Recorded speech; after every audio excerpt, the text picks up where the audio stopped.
Hello friends, maths by genius में आपका स्वागत है। और आज हम करेंगे अभ्यास प्रश्न पत्र सेकेंड टर्म का। क्लास 10th का है ये और मैथ्स सब्जेक्ट का है और ये टोटल 40 मार्क्स का होता है और जिसको हमें 2 घंटे में करना होता है। टोटल हमारे पास इसमें 14 क्वेश्चंस होते हैं जिन्हें हम ABC 3 पार्ट में डिवाइड करते हैं। शुरू के 6 प्रश्न होते हैं 2 अंक के, यानी 6 × 2, तो हमारे पास 12 मार्क्स तो ये आ गए। नेक्स्ट जो 4 क्वेश्चंस होते हैं वो 3 मार्क्स के होते हैं, यानी 4 × 3, ये भी 12 मार्क्स यहाँ से आ जाएंगे। और अगले जो 4 प्रश्न हैं वो 4 मार्क्स के हैं, यानी 4 × 4 यानी 16। तो टोटल ये मिला के हमारा 40 मार्क्स इस तरीके से हो जाएगा। 40 मार्क्स। अब क्या करना है, इसमें कोई भी आपका निगेटिव मार्किंग नहीं है और कैलकुलेटर का यूज़ आप नहीं करेंगे। तो अब चलिए चलते हैं हम फर्स्ट क्वेश्चन की तरफ। तो देखिए फ्रेंड्स, हमारा पहला क्वेश्चन है सेक्शन ए से, जो कि 2 मार्क्स का है। ये पहला क्वेश्चन क्या है कि एक वेलन का पृष्ठीय क्षेत्रफल 264 है और उसका आयतन 924 मीटर क्यूब है। उसकी ऊंचाई h और उसका व्यास 2r में हमें अनुपात निकालना है। यानी कर्व सरफेस एरिया हमें कितना दे रखा है, वो होता है 2πrh। उसकी वैल्यू दे रखी है 264 और आयतन क्या होता है, वॉल्यूम होता है πr² और उसकी वैल्यू दे रखी है 924। अब अगर हम इसमें इसका डिवाइड दे दें तो देखो, हम πr² में डिवाइड दे रहे हैं 2πrh का, तो इसे ऊपर रखेंगे, 924 में डिवाइड देंगे 264 का। अब क्या करेंगे, देखो एक पाई से पाई कट जाएगा, एक r से एक r भी कट जाएगा, h से h भी कट जाएगा, तो इधर हमारे पास बचा r/2 और इधर ये पूरा भाग देने के बाद इसमें पूरे का डिवाइड दे देंगे तो 3.5 आ जाएगा। तो r/2 = 3.5, तो इससे r की वैल्यू हमारे पास आ गई 7 और r की वैल्यू जब 7 मीटर आ गई तो r की वैल्यू हम क्या करेंगे, इसमें लगा देंगे फर्स्ट में। इसको इक्वेशन फर्स्ट डाल दो और इसको सेकेंड। तो r की वैल्यू, r का मान,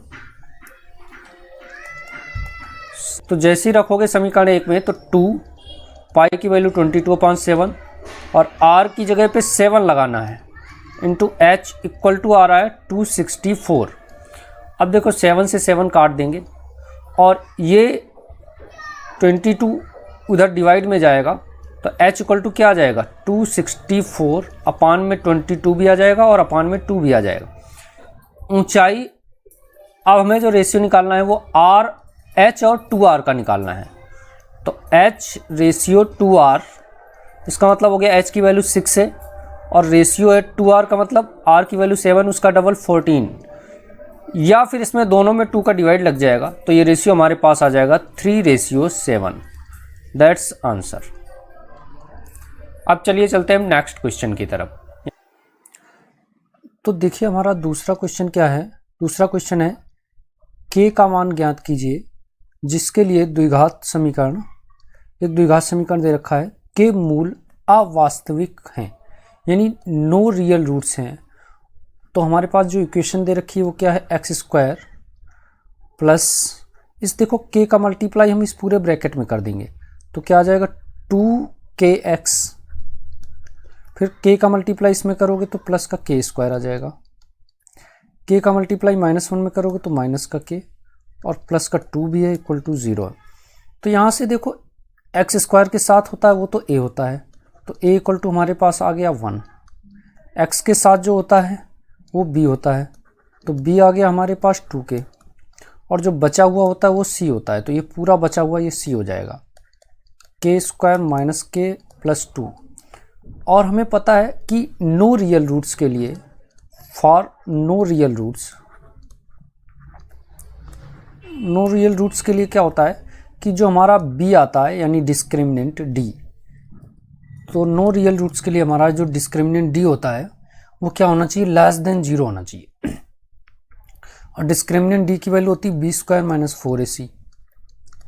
तो ये लेस देन 0 हो जाएगा। b की वैल्यू बोलो यहाँ से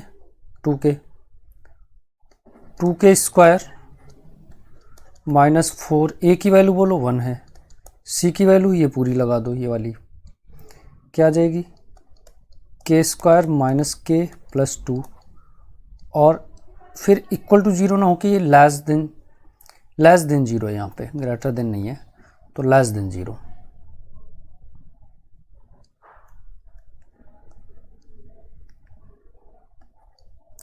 तो ये लेस देन 0 है, लेस देन 0 लगा लेंगे।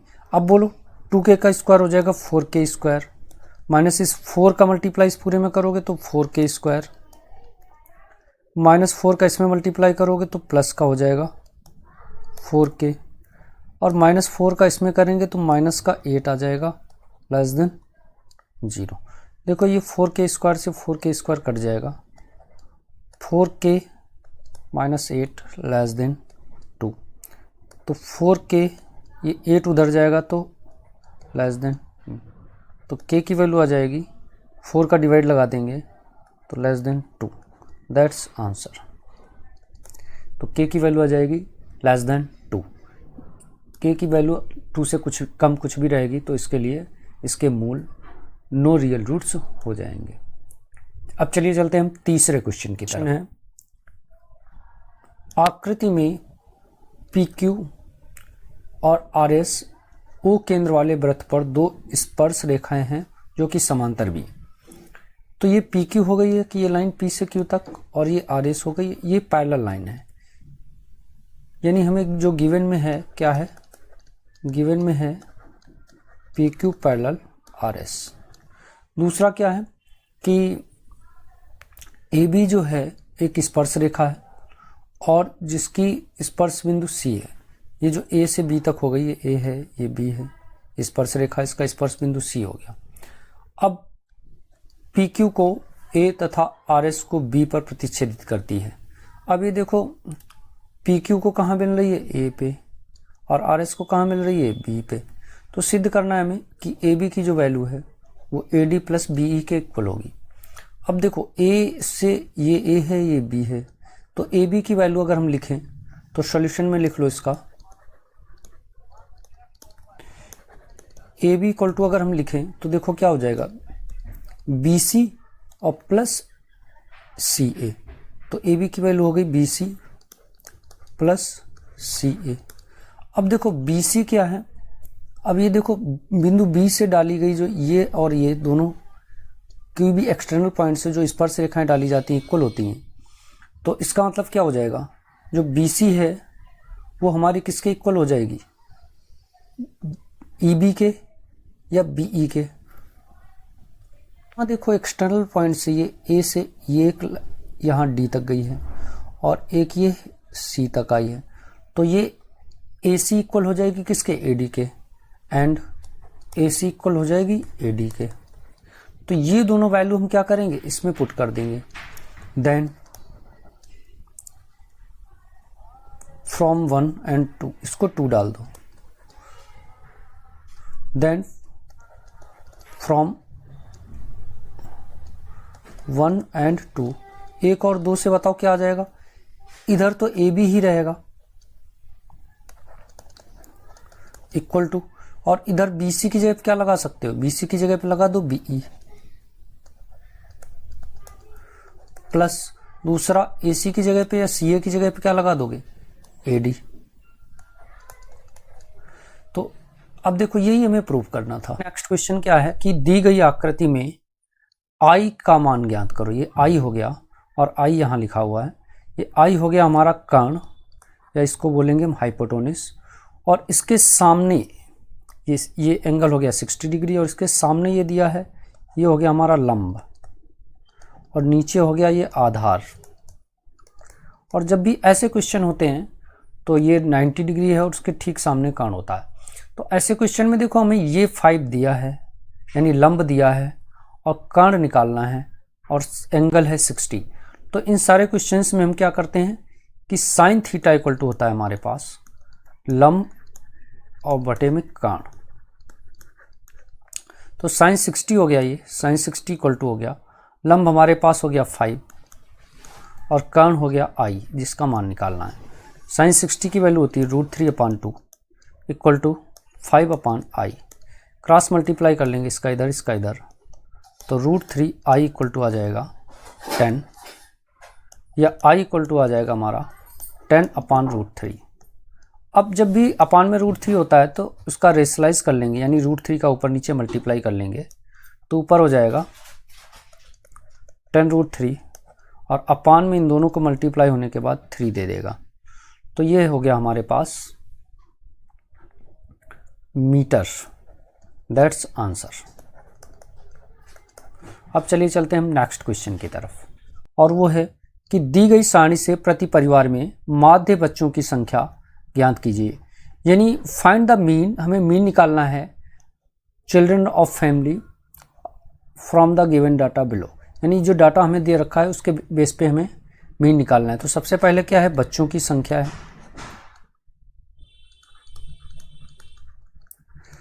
बच्चों की संख्या हम लिख लेंगे ऐसे। फिर उसके बाद हमारे पास क्या है, परिवारों की संख्या है।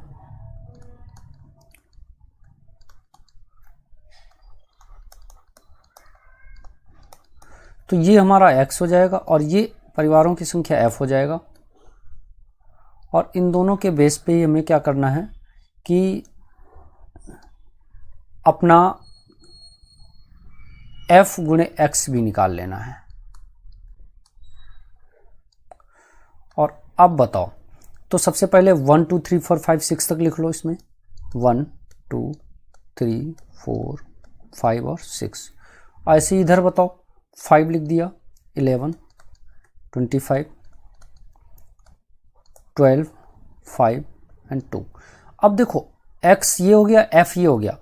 अब इसमें क्या करना है, इनका मल्टीप्लाई करना है। तो 5 का 1 में किया तो 5 ही आ जाएगा, 11 का 2 में किया 22 आ जाएगा, और ऐसे ही इसका 3 का 25 में किया तो 75 आ जाएगा। ऐसे ही 12 का 4 में किया तो 48 आ जाएगा, और ऐसे ही 5 का 5 में किया 25 आ जाएगा, और लास्ट में 6 का 2 में किया तो 12 आ जाएगा। और इसके नीचे हम क्या करेंगे कि नीचे इसका मल्टीप्लाई करके प्लस कर लो, सिग्मा एफ एक्स आ जाएगा यानी इनका जोड़, और सिग्मा एफ आ जाएगा यानी इसका जोड़। तो इसको जोड़ोगे 5 और 11 हो गया 16 और 25 41 हो गया, 41 और 12 53 और 7 हो गया 60।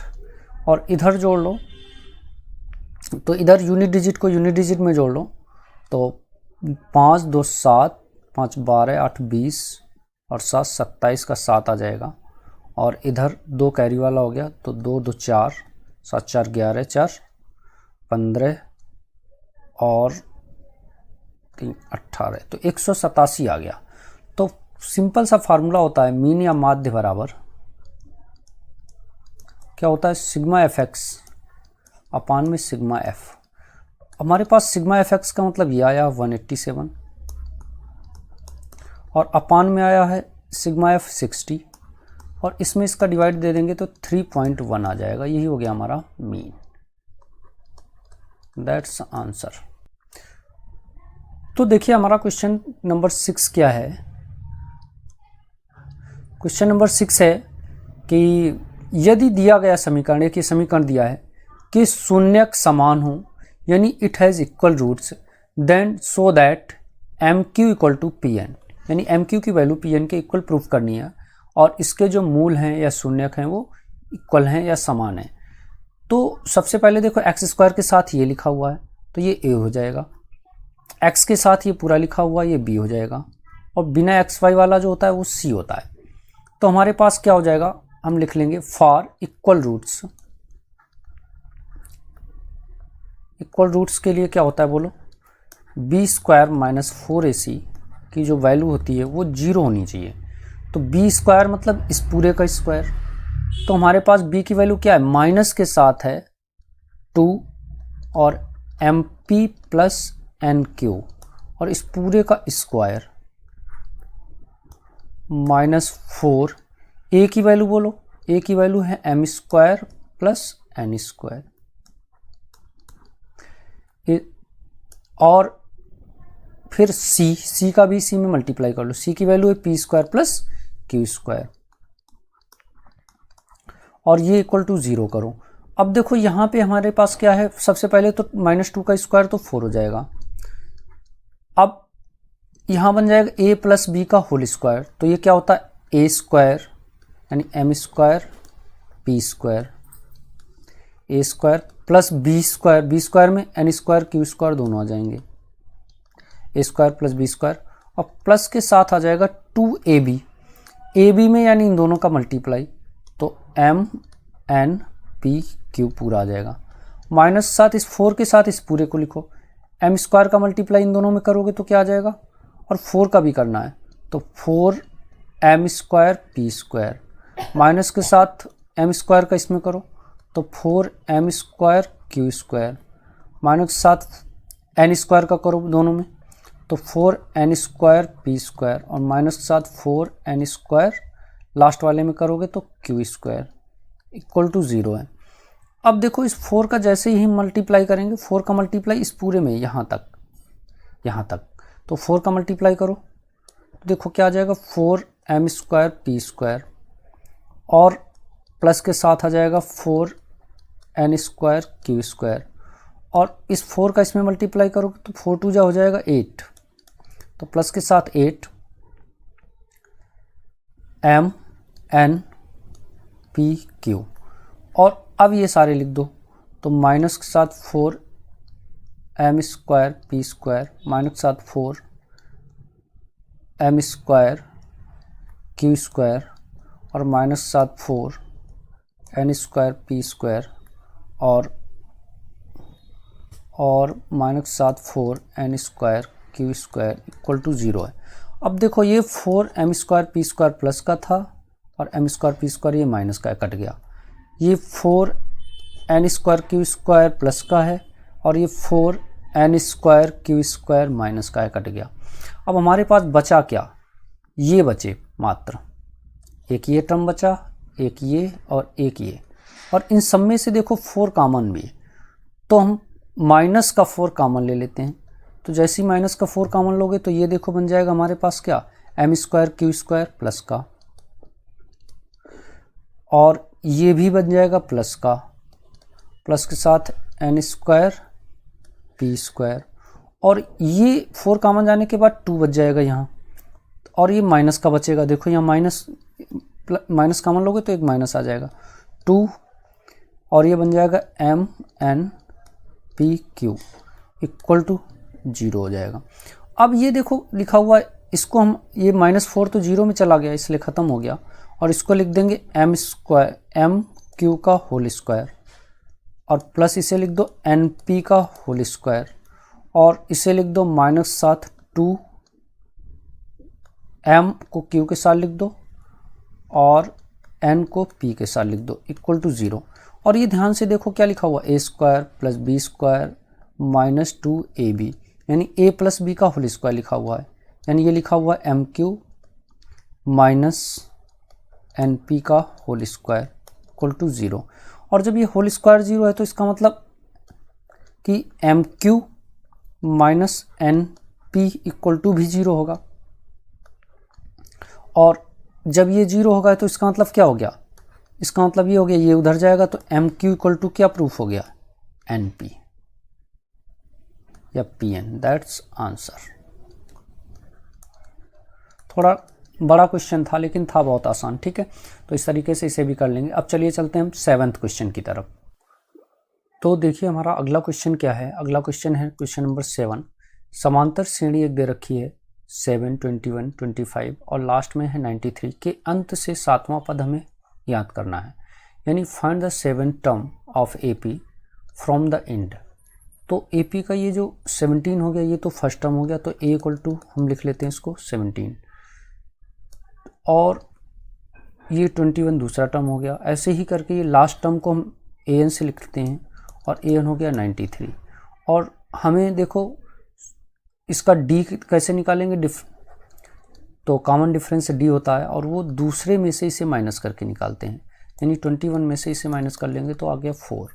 अब देखो ये जब तीन चीज़ें पता हों 1, 2 और 3, तो हम पहले ये देखते हैं कि इसके ये जो बीच में डॉट डॉट है इसका मतलब बहुत सारे टर्म है, तो हम ये पता करेंगे कि टोटल टर्म कितने हैं। तो उसके लिए हम पहले n निकालेंगे, तो n equal to question mark. और इस टाइप के क्वेश्चंस करने के लिए फार्मूला होता है an equal to a plus n minus 1 into D. तो an की वैल्यू हो गई 93 इक्वल टू a की वैल्यू हो गई 17 plus n minus 1 into D की वैल्यू हो गई 4। अब बताओ ये 17 उधर जाएगा तो माइनस हो जाएगा, तो 93 माइनस 17 इक्वल टू आ जाएगा 4 और n माइनस 1। अब देखो इसमें से इसको माइनस करेंगे तो क्या आ जाएगा बोलो, तो ये आ जाएगा 76 इक्वल टू 4 और n माइनस 1। अब ये 4 देखो इधर मल्टीप्लाई में उधर जाएगा, डिवाइड हो जाएगा, तो 76 डिवाइड बाई 4 इक्वल टू आ जाएगा n माइनस 1। और ये देखो डिवाइड करने पे हमें 19 दे देगा, तो 19 इक्वल टू आ गया n माइनस 1। तो ये माइनस 1 उधर जाएगा तो प्लस 1 हो जाएगा, तो 19 प्लस 1 इक्वल टू हो गया n, यानी n इक्वल टू हो गया हमारा प्लस 20। तो टोटल हमें पता चल गया कि 20 टर्म है। कितने टर्म है? 20। अब हमें क्या करना है कि करेंगे कि टोटल टर्म तो 20 हो गए, अब लास्ट से 20 हो गया, फिर 19 टर्म होगा, फिर 18th होगा, फिर 17th होगा, फिर 16th, फिर 15th और फिर 14th। तो ध्यान से देखो ये 7वां टर्म हमारा 14th होगा। 1 2 3 4 5 6 7th, तो 7th टर्म हमारा होगा 14, यानी वो शुरू से 14 नंबर पे आएगा। 1 2 3 ऐसे करके वो 14 नंबर पे जो टर्म आएगा वो लास्ट से 17 टर्म होगा। तो 7th टर्म फ्रॉम इंड, इसका मतलब ये हो जाएगा वो 14th टर्म हो जाएगा। और 14th टर्म यानी A14 अगर हमें लिखना हो तो वो कैसे लिखोगे, a plus n minus 1 into D, और n की जगह पे अब 14 माइनस 1 और d की जगह पे 4। सॉल्व कर लो, 17 प्लस ये हो जाएगा 13 इंटू 4, तो 17 प्लस इन दोनों को जैसे ही मल्टीप्लाई करेंगे तो क्या आ जाएगा 52, और उसमें 17 ऐड करेंगे तो ये आ जाएगा 69। तो ये हमारे पास 14th टर्म जो होगा वो 69 आएगा, और यही लास्ट से 7th टर्म होगा। That's answer. लंबा हो रहा है इसलिए हम क्या करेंगे कि बचे हुए क्वेश्चंस के लिए इसका पार्ट 2 लेकर आएंगे। तो आशा करते हैं कि आपको ये वीडियो पसंद आया होगा, और वीडियो पसंद आया तो वीडियो को लाइक कर लीजिए और चैनल को सब्सक्राइब कर लीजिए, ताकि आपको दूसरा पार्ट भी इसका आसानी से प्राप्त हो सके। और वीडियो को पूरा देखने के लिए थैंक्स।